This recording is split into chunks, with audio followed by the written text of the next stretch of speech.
प्यारे बच्चों नमस्कार। मैं कमलेश कुमार बुनकर, वरिष्ठ अध्यापक संस्कृत, आप सभी का मेरे इस YouTube चैनल पर स्वागत करता हूं। प्यारे बच्चों, आज हम कक्षा 6 की जो पाठ्य पुस्तक है रुचिरा, उस रुचिरा से दूसरा पाठ जो शब्द परिचय है उसको देखने जा रहे हैं। प्यारे बच्चों, मैंने दूसरे पाठ का जो प्रथम प्रश्न है उसको यहाँ आपके सामने प्रस्तुत करने का प्रयास किया है। तो चलो हम शब्दों से परिचित होते हैं।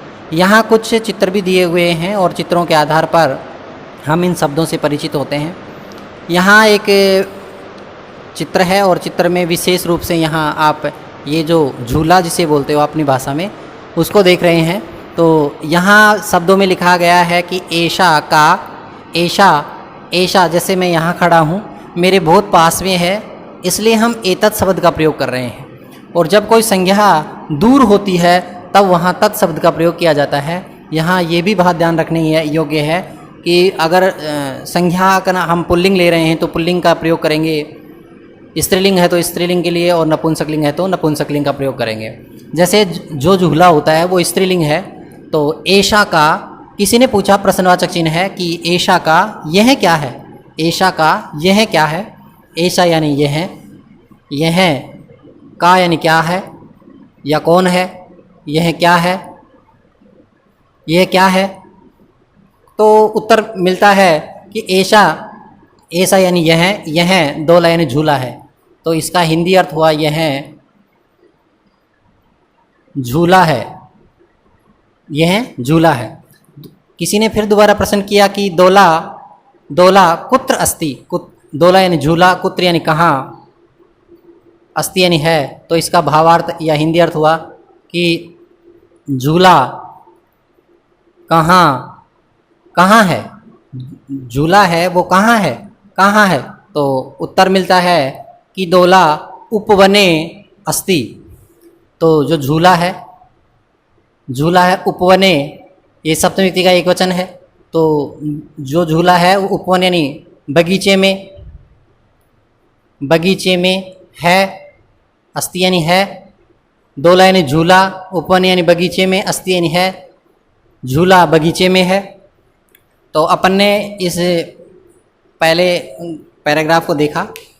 ऐसा का यह क्या है, ऐशा दोला यह झूला है, दोला कुत्र अस्ति, झूला कहाँ है। तो दोला उपवने अस्ति, जो झूला है वो बगीचे में है। इसी प्रकार से दूसरा अपन इस घड़ी से समझने का प्रयास करते हैं। मैं यहाँ खड़ा हूँ, मुझसे दूर है, तो यहाँ तत् शब्द का प्रयोग किया गया है। जब कोई संज्ञा पास में होती है तो एतत् शब्द का प्रयोग किया जाएगा, और जब दूर होती है तो तत् शब्द का प्रयोग किया जाएगा। तो यहाँ लिखा है शा का, शा यानी वह क्या है, शा यानी वह, सा यानी वह, और का यानी क्या है, वह क्या है। प्रश्न किया किसी ने कि वह क्या है, तो उत्तर देता है कि सा यानी वह, घटिका यानी घड़ी है। तो हिंदी अर्थ हुआ वह घड़ी है। फिर पूछा किसी ने कि घटिका किम सूचयति, जो घटिका होती है यानी घड़ी जो होती है, किम यानी क्या, सूचयति यानी बताती है, घड़ी क्या बताती है, घड़ी क्या सूचित करती है। तो उत्तर आएगा घटिका यानी घड़ी समयम यानी समय को, सूचित यानी सूचित करती है। घड़ी होती है जो समय को सूचित करती है यानी समय बताती है। तो आपने इसको भी देखा। अब आप इस चित्रों को देखकर अपन इन शब्दों से परिचित होते हैं। तो यहाँ इन चित्रों के साथ साथ लिखा है कि एते शब्द है, एतत् शब्द का ये पास में है मेरे, एतत् शब्द का द्विवचन है और स्त्रीलिंग में है। एते के ये दो क्या हैं, ये दो, एते यानी ये दो या ये दोनों एक ही बात है। ये दोनों के यानी क्या है, ये दोनों क्या हैं। तो उत्तर मिलता है किम एते कोकिले, किम यानी क्या, एते यानी ये दोनों, क्या ये दोनों, एते यानी ये दोनों, क्या ये दोनों कोकिले कोयल हैं, क्या ये दोनों कोयल हैं। क्या, किम यानी क्या, एते यानी ये दोनों, कोकिल यानी कोयल हैं, क्या ये दोनों कोयल हैं, क्या ये दोनों कोयल हैं। तो उत्तर आता है कि नहीं, एते चटके, नहीं नहीं, एते यानी ये दोनों, चटके ये दोनों चिड़ियाँ हैं, ये दोनों नहीं, न यानी नहीं, एते यानी ये दोनों नहीं, ये दोनों चटके यानी चिड़ियाँ हैं, नहीं ये दोनों चिड़ियाँ हैं, चिड़ियाँ हैं।